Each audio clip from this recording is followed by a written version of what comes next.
말씀의 제목은요, 평안한 일상이 당연한 것이 아니었다 라는 제목으로 오늘 말씀을 나누기 원합니다. 하나님께서 에레미야에게 말씀하십니다. 뭐라고 얘기하시냐면, 결혼하지 마라, 독신으로 살아라. 에레미야가 하나님의 부르심을 받은 선지자예요. 근데 그때 당시의 문화는요, 결혼을 해서 자녀들을 많이 낳고 대가족을 이루는 것이 복이에요. 지금은 뭐 다 나홀로 살잖아요. 시대가 다 나홀로 살아. 근데 그 당시는 그렇게 살면 저주예요, 저주. 그럼 지금 하나님이 선지자를 저주한 거예요. 그죠? 그때 문화로 본다면 이게 이해가 안 가는 겁니다. 저와 여러분도 가끔 하나님의 말씀이 이해가 안 갈 때 있어요. 이해가 안 가고, 아니 부르셨으면 축복의 자리로 가라게 하지, 어째서 저주의 자리로 가라갈까? 그럴 때 이해가 안 갈 때도 저와 여러분요, 이게 하나님의 말씀이라면 순종하세요. 하나님은 저와 여러분의 아버지 되시기 때문에 가장 좋은 곳으로 주신다. 아멘? 아멘. 저와 여러분의 상식으로 이해가 안 갈 뿐이에요. 저와 여러분의 기준은 항상 옳지 않기 때문에 변수가 있고 늘 내 위주로 생각을 하잖아요. 근데 하나님은 모든 앞을 내다보고 계신 분이세요. 미래를 다 아세요. 그분이 창조하셨고 앞으로 일어날 일도 그분이 계획하셨고 그분이 이루어가세요. 그렇기 때문에 모든 것을 아시기 때문에 지금 우리 생각에는, 아니 지금 왜 아프면 수술을 해야지, 왜 수술하지 말아가지? 이게 우리 생각이 안 맞으면 우리는 이게 늘 내가 내 기준에 맞춰서 고집을 피우잖아요. 근데 왜 오늘 지금 이 말씀은 에레미야에게 왜 독신으로 살고 결혼하지 말라고 했는가, 그 이유가 나와요. 그게 뭐냐면 3절 4절이에요. 3절 4절 한번 읽어봐요. 그곳에서 시작. 이곳에서 낳은 자녀와 이 땅에서 그들을 해산할 어머니와 그들을 낳은 아버지에 대하여 여호와께서 이와 같이 말씀하시오니, 그들은 독한 병으로 죽어도 아무도 슬퍼하지 않을 것이며 묻어주지 않아 지면의 분토와 같을 것이며 칼과 기근에 망하고 그 시체는 공중의 새와 밥이 되리라. 왜 에레미야에게 결혼하지 말고 혼자 살아라 그렇게 했냐면, 심판이 가까이 오는 겁니다. 이 심판으로 말미암아 재앙이 임하는데, 이 재앙이 어떤 재앙이라고 되어 있냐면, 가족과의 이제 가족이 있을 거 아니에요. 결혼을 하면 아내가 있을 것이고 자녀들이 있을 것 아닙니까? 이 자녀들이 있으면 이들과 생이별을 해야 돼. 근데 좋은 환경에서 뭘 유학을 가니까 이별을 하는 거, 그게 아니야. 포로로 잡혀가야 돼. 포로로 잡혀가고 독한 질병이 생겨가지고 죽어. 또 전쟁이 나가지고 다 죽는 거야. 기근으로 말미암아 먹을 것이 없어서 굶어 죽는 겁니다. 자, 이것을 바라보는, 만약에 에레미야가 결혼을 했다면 아버지로서, 남편으로서 그걸 보기가 얼마나 안타깝겠어요. 그러니까 지금 앞으로 하나님은 그걸 계획하고 계시는 겁니다. 심판을 알고 계신 거예요. 심판을 지금 이미 결정을 하셨어요. 그렇기 때문에 에레미야에게, 야, 너 그 고통, 네 자식이 네 앞에서 죽는 거, 그 자식이 죽어도 시체를 묻어줄 사람이 없어. 그러니까 그냥 놔둬. 짐승들이 와서 뜯어먹는 거야. 네가 네 눈으로 그걸 보는 것보다도 그냥 어설피 혼자 사는 게 나아. 그 얘기 지금 해주는 거예요. 지금 그 이야기는 뭐냐면, 앞으로 임할 심판, 그게 얼마나 무시무시한가에 대해서 지금 말씀하고 계시는 겁니다. 자, 어느 정도로 심각하다고 그러는가? 자, 5절에서 7절까지 한번 읽어봐요. 5절에서 7절까지. 여호와께서 시작. 여호와께서 이와 같이 말씀하시되 초상집에 들어가지 말라. 가서 통곡하지 말며 그들을 위하여 애곡하지 말라. 내가 이 백성에게서 나의 평강을 빼앗으며 인자와 사랑을 제하리라. 여호와의 말씀이니라. 큰 자든지 작은 자든지 이 땅에서 죽으리니 그들이 매장되지 못할 것이며 그들을 위하여 애곡하는 자도 없겠고 자기 몸을 베거나 머리털을 미는 자도 없을 것이며 그 죽은 자로 말미암아 슬퍼하는 자와 떡을 떼며 이루하는 자가 없을 것이며 그들의 아버지나 어머니의 상사를 위하여 위로의 잔을 그들에게 마시게 할 자가 없으리라. 예, 초상이 나면 조문객들이 와야 되잖아요. 근데 그럴 사람이 없다라는 겁니다. 왜 그럴 사람이 없냐면 이 어마무시한 국가적인 민족적으로 대참사가 일어나는 거예요. 한 개인 집에서 우리가 평탄하게 살 때는 한 사람씩 죽으면 돌아가시면 조문 가서 이루하고 같이 떡을 떼기도 하고, 근데 여기 다 나오잖아요. 머리털을 같이 밀고 같이 우는 자와 울고 그러면서 이루하고 슬프지 하고 같이 울어주기도 하고 그러는데, 지금 앞으로 올 시대는 어떤 심판이 임하는가? 한 사람 개인 집에서 죽어봤자 아무것도 아닌 거야. 그거는 그냥 재앙이 내려서 전쟁이 나서 어느 날 갑자기 그냥 미사일이 확 떨어지니까 아파트 15층짜리가 우르르 무너지는 거예요. 거기서 눌려 죽은 사람이 어디에 얼마나 많겠어요. 셀 수도 없는 겁니다. 이게 초상집에 갈래야 이 개인적인 초상은 개인적으로 사람 하나씩 죽는 것은 아무것도 아닌 거예요. 전 민족 전체가 전쟁이 나서 날리고 기근이 생겨서 굶어 죽는 사람들이 태반이고 독한 질병들이 생겨가지고 전염병이 확 그냥 막 치사율이 한 60% 되는 그런 전염병이 와가지고 모두가 병만 걸리면 다 죽어. 근데 이 민족적으로 전체적인 참사가 와버리니까 강주 시내에 사람이 죽었는데 길거리에 다 늘어져 갖고 있어. 시체들이. 치울 사람이 없어. 그러니까 한 개인의, 옛날에는 우리가 평상시 같으면 한 어르신이 누가 돌아가셨으면 우리가 다 조문 가잖아요. 우리 교회적으로도 다 조문 가서 위로하고 하잖아요. 그럴 상황이 아니라는 겁니다. 시체들이 다 널브러져 있어. 누가 칠 사람도 없어. 그냥 짐승들이 와서 뜯어먹게 그냥 놔두는 거야.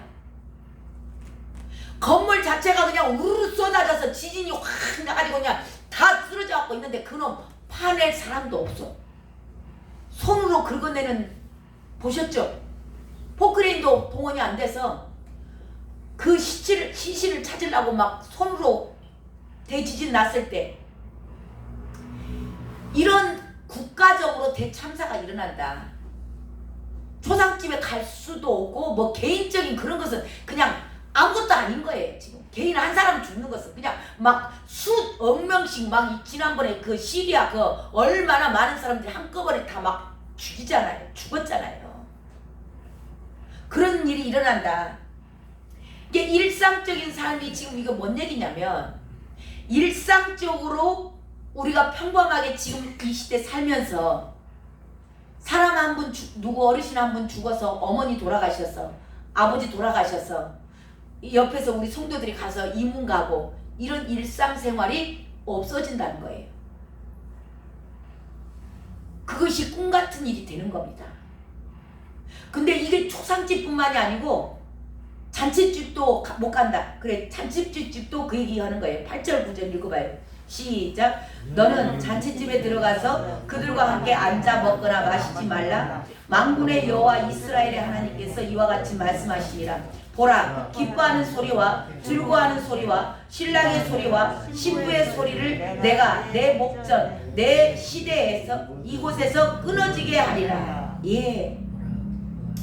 시집가고 장가가고 하면 잔치니까 막 축하객들이 와가지고 그냥 막 같이 먹고 인사하고 막 그러잖아요. 그런 일도 이제는 없다. 그런 일도 없다라는 겁니다. 그러니까 너희들이 지금 이 뭔 얘기냐면 초상집과 잔치집을 비유를 하시면서 집안의 애경사예요. 이것보다 대사라 그러죠. 대사를 치르는 거예요. 대사를 치르면 많은 사람들이 유지해서 가서 또 친분관계에서 가서 인사하고 같이 먹고 또 우는 사람과 함께 울고 웃는 사람과 함께 웃는 것이 일상생활이었어요. 근데 이게 행복인 걸 몰랐어.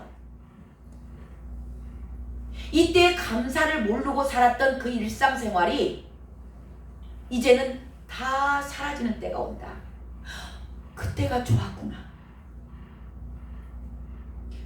그런 일을 상상할 수도 없는 그런 어마무시한 심판이 임할 거라는 겁니다. 이 정도 심하다는 거예요. 저 여러분도 지금 우리가 이렇게 평안한 가운데 예배 드리는 거 감사하셔야 돼요. 아멘. 그래서 예배를 빠지시면 안 돼. 저와 여러분도 언젠가는 성경에 기록이 되어 있고 예언이 되어 있기 때문에 반드시 예배 드리는 자들 다 잡아서 감옥에 가두고 예배 못 드리게 할 날이 온다는 겁니다. 이 심판 재앙이에요. 이 성경에 예언이 되어 있습니다. 그때가 지금 제가 볼 때는 가까이 와요. 예배를 지금 이렇게 드릴 수 있을 때 사모하시고 한 번이라도 더 나오시고 정말 예배 가운데 주님을 내가 만나고 가야 돼. 주님의 음성을 들을 거야. 그 음성이 나에게 생명이야. 사모하는 마음으로 간절한 마음으로 나오시길 바랍니다. 아멘. 당연히 누려왔던 초상집 가고 잔치집 가서 같이 술 한잔하고 또 초상집 가서 같이 울어주고 이런 일상생활이 이제는 아예 없어진다는 거예요. 그 얘기를 이 정도로 사람이 너무 많이 죽어서 그리고 이제 시집가고 장가갈 일이 없다는 거예요. 지금 막 전쟁이 터져서 난리인데 누가 시집가고 장가가냐고. 미사일이 막 팍팍 떨어지고 핵이 떨어지는데 누가 시집 장가갈 준비를 하겠냐고. 그런 상황이 올 거라는 겁니다. 근데 왜 이렇게 된다라고 왜 이렇게 됐냐고 백성들이 물어볼 거다. 백성들이 물어본대요. 자, 10절에 한번 봐보세요. 10절. 내가 시작. 내가 이 모든 말로 백성에게 말할 때 그들이 너에게 묻기를 여호와께서 우리에게 이 모든 큰 재앙을 선포하시면 어찌 됨이며 우리의 재앙은 무엇이며 우리 하나님 여호와께 범한 죄는 무엇이냐 하거든. 그들이 자기들 죄도 모르고 자기들한테 심판이 떨어진 것만 이게 왜 그래? 왜 우리가 이런 뭐 잘못했어? 그리고 반항하는 거예요. 이스라엘 백성들이. 에레미야가 가서 하나님이 너 이렇게 말해라. 앞으로 너희들 초상도 취도 못해. 짐승들 밥이나 되게 시체가 다 널브러져서 취도 못하는 그런 상황이 올 거야. 그리고 뭐 시집장계가 아이고 택도 없는 소리. 야 전쟁 속에 시집가냐? 핵이 막 떨어지는데 날아다니는데 장계 갈 일 있어? 그 얘기 하니까 그렇게 네가 말하면 백성들이 우리가 뭐 잘못했까니 그러냐? 왜 그래요? 왜? 그렇게 말할 것이다. 왜 이런 대재앙이 선포됐느냐고 백성들이 묻거들랑 이렇게 말해라. 그러면서 그들이 재앙을 받아야 되는 이유 그것에 대해서 얘기하고 있어요. 자 11절 봐보세요. 11절 시작. 너는 그들에게 대답하기를 여호와께서 말씀하시되 너희 조상들이 나를 버리고 다른 신들을 따라서 그들을 섬기며 그들에게 절하고 나를 버려 내 율법을 지키지 아니하였음이라. 예. 너희 조상들, 너희 믿음의 선배들이, 믿음의 선진들이, 너희 아비세대들이 하나님의 말씀에 순종을 하지 않았어. 나를 버렸다.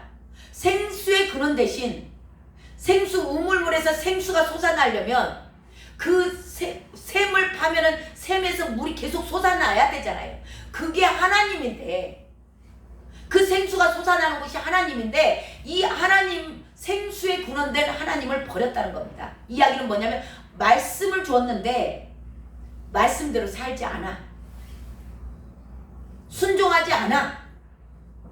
부르신 가운데 나오라. 내가 너희들을 통해서 많은 영혼을 구원해내길 원해. 너희들 나에게 와서 말씀대로 살면서 열매를 맺고 나에게 붙어있어. 그래서 너희들에게 열매가 맺어지면 너희들을 보고 많은 사람들이 주께로 돌아올 거야. 이게 내가 너희들을 부른 목적이야. 너희들의 부르심이야. 내가 너를 부른 이유가 이거야 라고 얘기를 하는데 그렇게 살지 않아요. 주님은 하나님의 나라를 위해서 저와 여러분을 부르셨는데 하나님의 나라에는 전혀 관심이 없어요. 오직 내 나라, 내 가정, 내 교회, 나에게 밖에는 관심이 없어. 내가 어떻게 하면 부자가 될까? 내가 어떻게 하면 맛있는 것을 먹을까? 내가 어떻게 하면 이쁜 옷을 입을까? 오직 너희들의 관심은 그거밖에 없었어. 너희 아비 세대들이. 먼저 믿은 너와 너희들이 오직 관심이 하나님 나라에는 관심이 없고 네 가정, 네 자식, 네 부모, 네 교회 오직 그거밖에는 관심이 없으니까 하나님의 부르심에 순종하지 않는 거야. 오직 이 땅에서 무엇을 먹을까, 무엇을 마실까, 무엇을 입을까 그것만 염려하고 있고 생존의 그 급에서 믿음으로 하나님의 나라를 바라보고 하늘에 소망을 두고 주님 나라를 위해서 내가 무엇을 하고 주님이 나를 왜 부르셨나, 내가 열매를 맺어서 정말 많은 사람들에게 열매를 나눠주고 그들에게도 생명을 주려고 저와 여러분을 불렀는데 그것은 관심이 없어. 그냥 저 목사가 하는 일이야. 저 전도사가 해야지. 나가 할 일이 아니여. 지금은 저와 여러분 잊지 않으셔야 되는 게 만인 제사장 시대예요. 모든 사람이 왕같은 제사장이에요. 옛날에 지금 구약시대에 제사장이 따로 있었지 지금은 모든 성도가 한 분 한 분이 다 교회세요. 그리고 한 분 한 분이 다 왕같은 제사장이에요. 그렇기 때문에 지금은 목사도 주님의 양이에요. 주 안에서 다 형제 자매인 겁니다. 단지 은사를 말씀을 선포하는 입술의 역할을 하는 거예요. 입의 역할을. 누군가는 손의 역할, 누군가는 발의 역할. 그래서 교회 공동체는 예수 그리스도의 몸이라 그래요.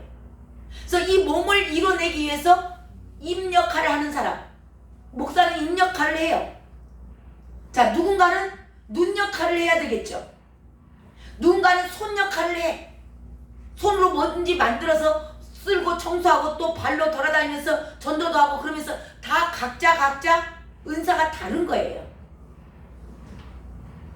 근데 옛날 구약하고 자꾸 섞어서 얘기하시면 안 되는 거예요, 이게. 자, 이렇게 믿음의 선진들, 저와 여러분이 먼저 부름을 받았어요. 아비 세대들이 먼저 말씀에 순종하고 내가 먼저 본을 보여야 돼요. 그리고 자식들한테 그걸 가르쳐야 되는 겁니다. 근데 아비 세대들이 똑바로 서지 않았어. 내 새끼밖에 몰라. 내 집밖에 몰라. 오직 우리 교회 다 개교회로 가가지고 그러니까 하나님의 말씀에 부르심에 순종하지 않는 거예요. 다 자기 욕심. 나 잘 먹고 잘 살고 나 부자 되고 내가 내 그 명예를 나타내고 내가 인정받아야 되고 모두가 그렇게 산다. 그래서 이 재앙이 당했다는 겁니다. 그래서 이런 심판이 왔다라는 거예요. 자, 그러면서 너희 조상들, 너희 아비 세대들이 그러니까 지금 또 12절 읽어보세요. 12절 시작. 너희가 너희 조상들보다 더욱 악을 행하였도다. 보라, 너희가 각기 악한 마음의 완악함을 따라 행하고 나에게 순종하지 아니하였으므로. 예, 아비 세대가 바로 서야 아이들이 거기서 배울 거 아니에요. 젊은이들이 배우고 청년들이 배우고, 아, 믿음 생활은 이렇게 하나님의 나라를 위해서 하는 거구나. 나를 통해서 많은 열매가 맺어지고 또한 내 열매를 먹고 누군가에게 생명을 전해주는 것이 이게 믿음 생활이구나. 주님께서 우리를 부르신 목적이 이것이구나. 그것을 가르치고 그걸 전하고 그렇게 본인들이 살면, 아비 세대가 살면 자녀 세대들이 당연히 우리 엄마를 보니까 믿음 생활은 이렇게 하는 거구나. 우리 아빠를 보니까 이렇게 하는 거구나. 그리고 보고 배우고 따라올 거 아니에요. 근데 아비 세대들이 잘못된 거니까 아비 세대들이 본을 보이지 않아요. 여전히 내 새끼밖에 몰라. 여전히 내 교회밖에 몰라. 그러니까 그 밑에서 뭘 배워? 똑같이 배우는 거. 똑같이 배우는 것도 부족해서 더 하는 거예요. 여기 더욱 악을 행하는도다. 그것을 보고 배워가지고 가르침을 받아놓으니까 더 악해지는 겁니다. 더 불순종하는 거예요. 이게 뭐예요? 악이, 죄가 자라나는 거예요. 죄도 자라나요. 죄가 장성한 즉 몰라요? 사망. 욕심이 잉태한 즉 죄를 낳고, 죄가 장성한 즉 사망에 이르는 거예요. 그러니까 죄로 욕심, 자기밖에 모르는 욕심, 이 욕심 때문에 죄가 낳는 겁니다. 이 죄가 장성하게 자라니까 결국 죽어요. 이렇게 배운 것이 그거밖에 없어. 부모한테, 할아버지 할머니한테 배운 게 그거밖에 없어요. 우리 엄마는 교회 다닌다면서 여전히 집에 오면 뉴스만 틀어놓고 연속극 쳐다보고 앉아있어. 성경 읽는 것을 본 적이 없어. 근데 자녀들한테 성경 읽으라면 읽겠어요? 부모들이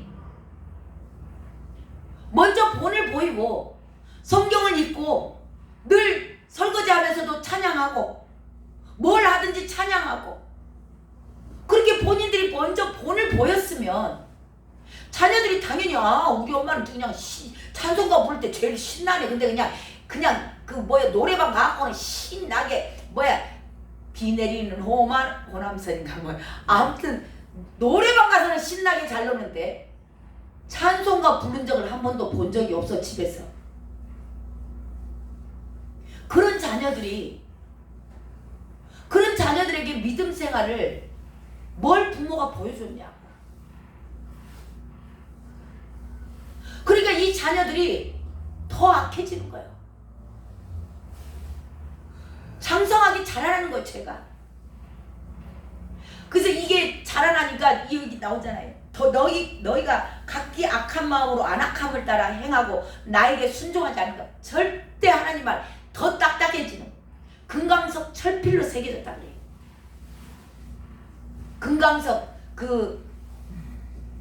금강석 얼마나 깜깜한 거. 그 금강석으로 뭐 잘라요? 유리 자르잖아. 유리.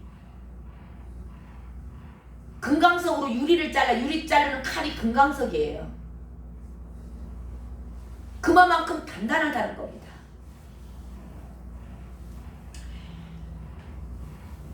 너무나 완악해서 마음이 너무 다 가진 거예요. 길갑바. 사람들이 너무나 받고 다녀가지고 딱딱해져가지고 아무리 말씀을 뿌려도 오늘도 지금 마찬가지예요. 저와 여러분이 말씀에 내가 마음의 문을 열어줘서 그 말씀에 이 마음 안으로 말씀이 들어와야 돼. 근데 마음이 딱딱해가지고 문이 안 열렸어. 금강석 철필보다 더 단단해 마음이. 그러니까 말씀이 아무리 선포가 되고 해도 그 말씀이 튕겨나가는 거예요. 그냥 들어갈 자리가 없어. 완전히 딱딱해져서 말씀이 들어가야 뿌리를 내릴 거 아니에요. 마음이 좀 부들부들해져서 땅이 그래서 쟁기질 하잖아요. 쟁기질 하는 거 아시죠? 네. 쟁기질 할 때 마음을 쟁기질 하면 얼마나 아프겠어요. 이게 마음에 쟁기질들이 돼야 되고 쟁기질로도 안 되니까 막 포크레인 갖다 막 후벼 파잖아요. 마음이 아파야 되는 거예요. 이 말씀이 들어가려면요, 마음이 딱딱해져 가지고 세상 것으로 다 가져가지고 말씀이 다 갔다가 톡톡 튕겨 나가요. 이해 가세요? 길가에다가 씨 뿌려봐요. 그게 신겨져요? 안 튕기죠. 아스팔트 위에다가 씨앗 던져놓으면 둥글다가 새가 와서 쪼아 먹어버리는 거예요. 저와 여러분의 마음이 이렇게 딱딱해져 가지고 금강석 철필로 새겨져 있어 가지고 아무리 얘기를 해도 말씀이 안 들어가. 걔는 지서도 열차는 간다 하고 가. 또 안녕히 계세요 하고 가. 근데 뭐라 말해. 이렇게 말씀이 안 들어가는 그 완악한 그런 환경 가운데서 자랐고 늘 불순종하는 게 당연한 것처럼 온 사회와 너나 나나 할 것 없이 다 그렇게 되어버린 거예요. 그래서 하나님이 이제는 은혜는 끝났다 그래요. 저와 여러분이 평상시 늘 평안한 가운데서 조문도 가고 결혼식 하는데도 가고 축의금도 내면서 가서 웃고 했던 그 이런 일상생활들이 너희들이 완악해서 하나님의 말씀을 계속 주시는데도 인치듯이 교훈하는데도 그 말씀이 다 튕겨나가니까 이제는 하나님의 은혜가 끝났다. 그 내용이 13절이에요. 읽어보세요. 함께 있습니다. 시작. 내가 너희를 이 땅에서 쫓아내어 너희와 너희 조상들이 알지 못하던 땅에 이르게 할 것이라. 너희가 거기서 주야로 다른 신들을 섬기리니 이는 내가 너희에게 은혜를 베풀지 아니하리라 하셨다 하라. 예. 너희들이 평상시 그냥 평안한 가운데 늘 예배 오는 것이 당연하게 생각했고 우리는 늘 예배를 다닐 줄 알았고 늘 똑같은 일상생활이 있을 줄 알았어요. 근데 어느 날 갑자기 하나님의 은혜가 끊기니까 심판이 내려지는 겁니다.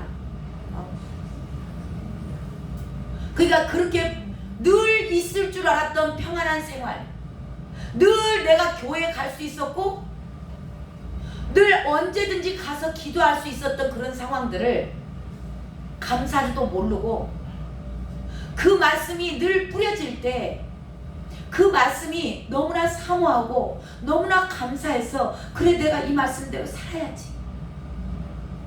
하나님이 말씀하시니까 그 말씀을 두렵고 떨림으로 받고 마음을 활짝 열고 그 말씀을 늘 마음에 심기어서 뿌리를 깊이 내렸으면 좋을 것을 그렇게 하지 않고 늘 말씀이 튕겨나가 오늘 그랬다 하네. 오늘 또 금요 예배 끝났으니까 안녕히 계세요.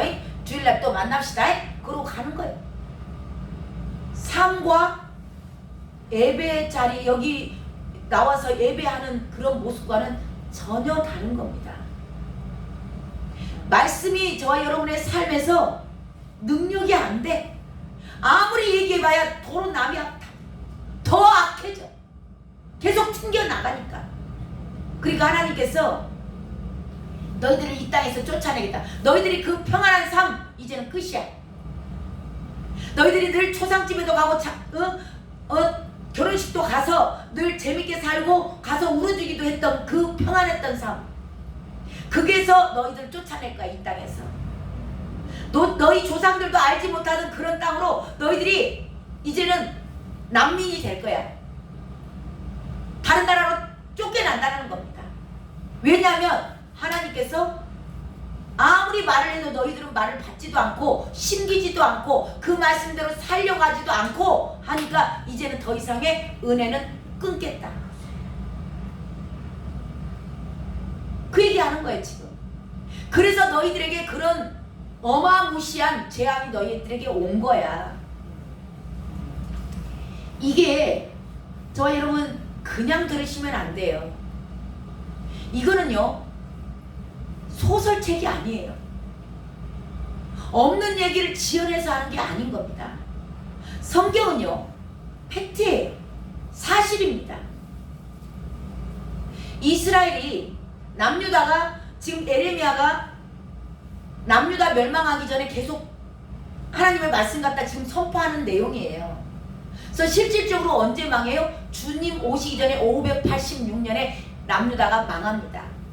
그래서 다 포로로 끌려가요. 실제 상황이에요. 이게 성경은 이걸 아셔야 돼요. 지금 우리 역사책을 읽어보시면 세계사를 읽어보시면 그 내용 그대로가 성경이에요. 근데 성경은 그걸 뭐 역사책을 쓴 게 아니잖아요. 하나님의 말씀을 증거하는 책이기 때문에 딱 필요한 내용들만 들어와 있어요. 근데 이것은 사실이에요. 세계사에서 일어났던 일이라고. 실질적으로 이스라엘 남유다가 망한 겁니다. 그대로. 이게 저와 여러분이 그냥 이 이야기를 그랬다네 들으면 큰일 나는 거예요.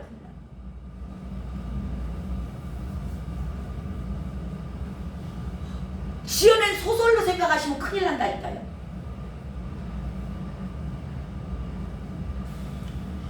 자, 이렇게 재앙과 심판을 내리신 이유가 뭐냐? 그 백성들이 하나님의 말씀을 받지 않아. 늘 불순종해. 와서 예배는 드린다는데 삶은 개떡같이 살아. 변화가 없어. 늘 똑같아. 인격이 변하지 않고 성령의 열매가 없고 여전히 내 고집 부리고 내 주장만 하고 내 말만 해. 그렇게 사니까 그렇게 살다가는 지옥 가니까. 왜 이런 재앙을 내리시는가? 저와 여러분을 죄에서 깨끗게 하시려고, 구원으로 인도해 가시려고, 거룩하게 구별시켜서 저와 여러분을 택함을 받았잖아요. 그래서 이 재앙들은 저와 여러분이 미워서 내리시는 게 아니고, 이런 과거에 너희들 이런 상황들이 있었어. 왜 그런 줄 알아? 그 죄 때문에 그랬어.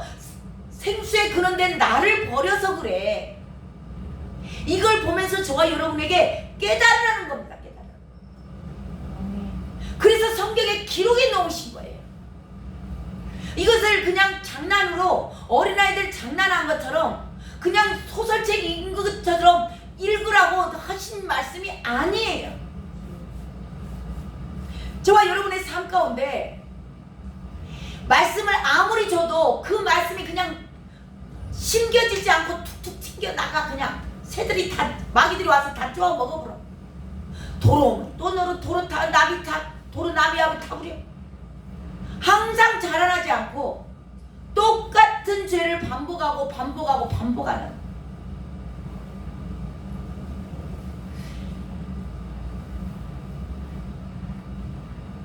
그런 저와 여러분을 하나님은 어떻게든지 사랑으로 승리해서 구원에 이르도록 주님과 함께 영원히 천국에서 살게 하려고 이런 환경을 열어서라도, 그러니까 너희들도 지금 이 말씀을 듣고 읽고 이렇게 살지 않으면, 계속 불순종하면 너희들에게도 이런 심판이 임하는 거야.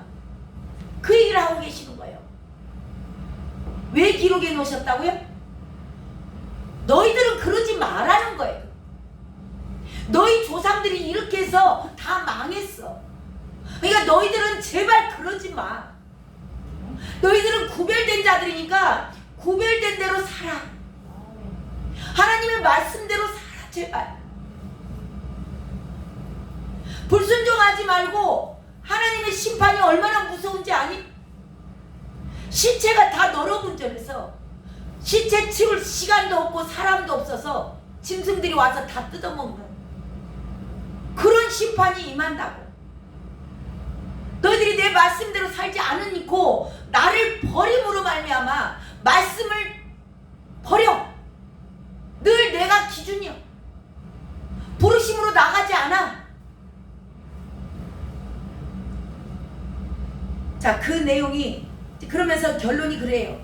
너희들을 이렇게 사랑으로 지금 이렇게 심판을 주고 지금 이렇게 재앙을 내린 거, 그리고 주님께서 이 재앙을 내리는 게 너희들을 구원시키고 회복시키려고 했다.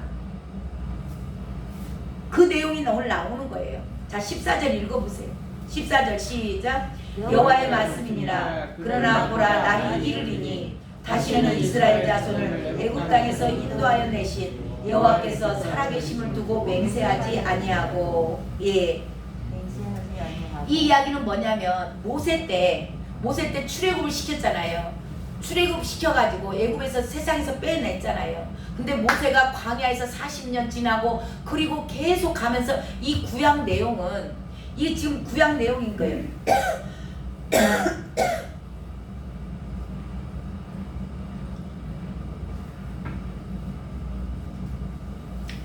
짐승의 피로 계속 제사를 드려요.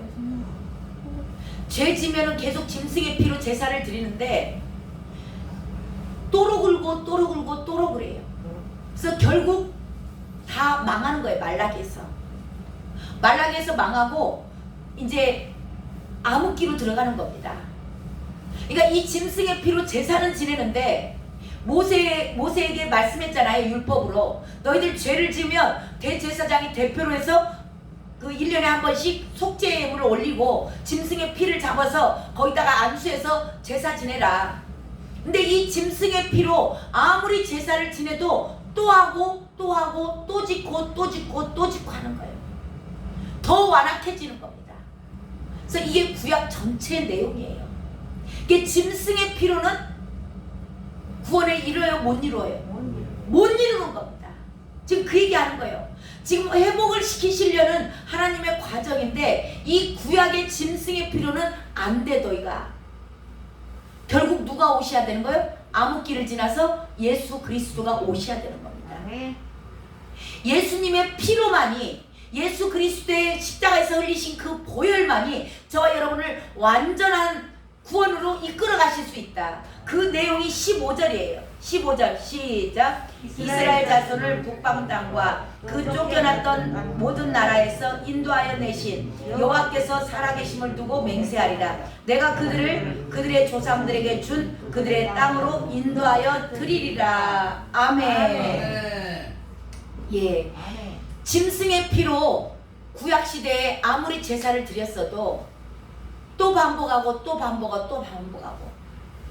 근데 예수 그리스도께서 오셔서 당신 십자가에서 당신의 생명을 내어주심으로 말미암아 이제는 완전한 구원으로 들어간다. 그러니까 지금 이 이야기 전체 내용을 정리하자면 오늘 말씀 내용은 그거예요. 우리가, 저와 여러분이 오늘 평안한 가운데 예배드리러 오셨어요. 지금 이렇게 우리가 일상생활을 오늘 잘 하셨죠? 다들 하루 세끼 밥 드셨죠? 맛있게 드셨죠? 예. 이렇게 사는 이 일상생활이 저와 여러분에게 얼마나 감사한 거.